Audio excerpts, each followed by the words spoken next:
जय माता दी। आप सभी को माँ भगवती महामाया आप सभी के ऊपर अपनी कृपा दृष्टि बनाए रखे। आप सभी का बहुत बहुत धन्यवाद मेरे चैनल से जुड़ने के लिए। मेरे सभी शिष्यों को प्यार भरा आशीर्वाद। महामाई मेरे बच्चों पे अपनी कृपा बनाए रखे, उनको सारे सुख प्रदान करें।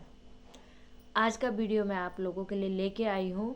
बहुत से मेरे बच्चों के भी सवाल रहते हैं और कई लोग के मुंह से भी मैंने सुना है इस बात को कि हम अपने घर में पूजा पाठ करते हैं तो जितनी हम पूजा पाठ करते हैं तो घर में लड़ाई झगड़े शुरू हो जाते हैं, घर में कलेश शुरू हो जाता है। कई बार तो नौबत इस तरीके की आ जाती है कि मारपीट पे उतर आते हैं। देखिए, यह होता है। इसका कारण क्या है? इसका कारण है हमारे घर में जो नकारात्मक शक्ति होती है वह पूजा पाठ से क्षीण होती है। और जब वह शक्ति क्षीण होती है तो वह अपना दुष्प्रभाव दिखाती है हमारे घर के व्यक्तियों पर या हमारे ऊपर, ताकि हम पूजा पाठ को छोड़ दें, हम पूजा पाठ से दूर चले जाएं। मगर हमें किसी भी स्थिति में यह सब नहीं करना है।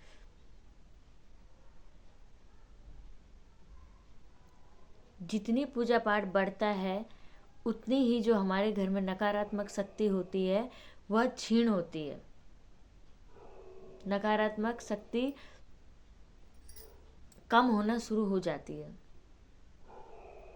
हमारे घर में पॉजिटिव वाइब्स जो पूजा पाठ से निकलता है, माँ भगवती की कृपा या आपके इष्ट की कृपा, जिसकी भी आप पूजा करते हैं, उनकी पूजा पाठ से जो पॉजिटिव वाइब्स निकलता है तो ये नेगेटिव एनर्जी उस वाइब्स को नहीं झेल सकती है, जिस कारण यह हम लोगों के बीच, मतलब हमारे परिवार के बीच लड़ाई झगड़ा, कलह कलेश, गाली गलौज, मारपीट शुरू करवा देती है, ताकि हम लोगों को यह लगे कि हम पूजा पाठ कर रहे हैं तो हमारे घर में ये समस्याएं आ रही है, जबकि होता इसका बिल्कुल उल्टा है।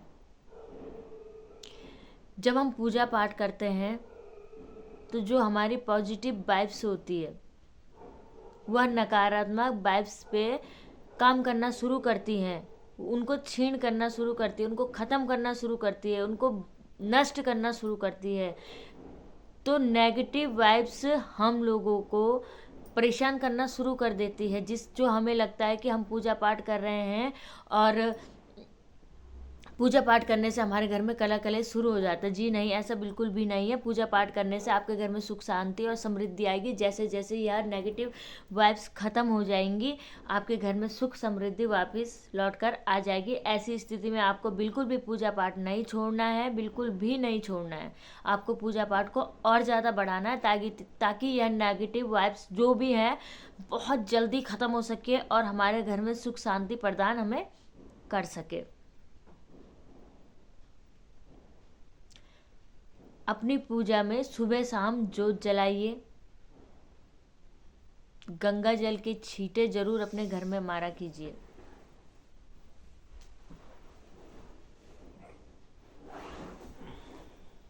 गंगा जल के छींटे मारने से घर में सुख समृद्धि आती है। बाबा भोलेनाथ की कृपा आपके घर पे बरसती है, जिससे आपके घर में किसी भी चीज़ की कमी नहीं रहती। अन्न से लेके धन से लेके किसी भी चीज़ की कमी नहीं रहती है।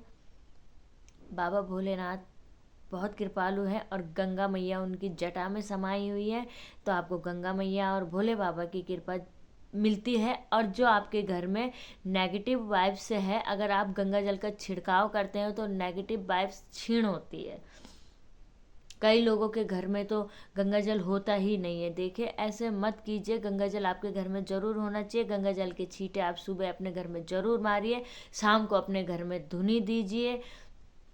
तेज पत्ता, काली मिर्च का, धूप बत्ती का, लोभान का, लौंग डाल के दे सकते हैं। लौंग कपूर की धुनी दे सकते हैं। अलग अलग प्रकार से आप धुनी दे सकते हैं। काले तिल की धुनी दे सकते हैं। अलग अलग प्रकार से आप धुनी दे सकते हैं। अपने घर में धुनी जरूर दीजिएगा। इससे आपके घर की नकारात्मकता खत्म होगी। तो आज मैं आपको इतना ही बताने आई थी कि कभी भी यह मत सोचिएगा कि हम पूजा पाठ करते हैं तो उसके कारण हमारे घर में परेशानियाँ आती है। जी नहीं, पूजा पाठ से हमारे घर की सारी समस्याएं ख़त्म होती हैं, ख़त्म होती है, ख़त्म होती है। और जो नेगेटिव एनर्जी होती है वो क्षीण होती है, क्षीण होती है, क्षीण होती है। इस बात को हमेशा ध्यान रखिएगा।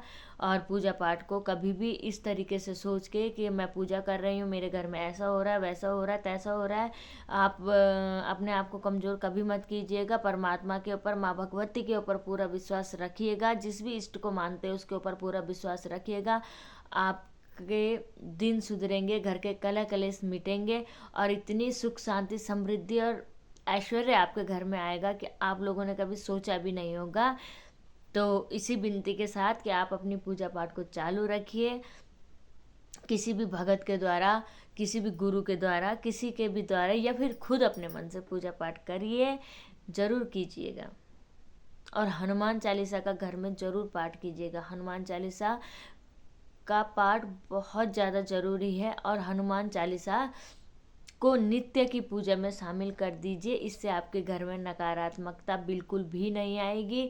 नकारात्मकता आने से पहले ही डर जाएगी। और धुनी और गंगा जल का छिड़काव, ये छोटी छोटी बातें, लोभान की धुनी, ये छोटी छोटी बातें हैं जो आपके जीवन को बदल के रख सकती है। आज के लिए इतना ही। जय माता दी, जय महाकाल। माँ भगवती आप सभी लोगों को हमेशा खुश रखे, स्वस्थ रखे, मस्त रखे। जय माता दी।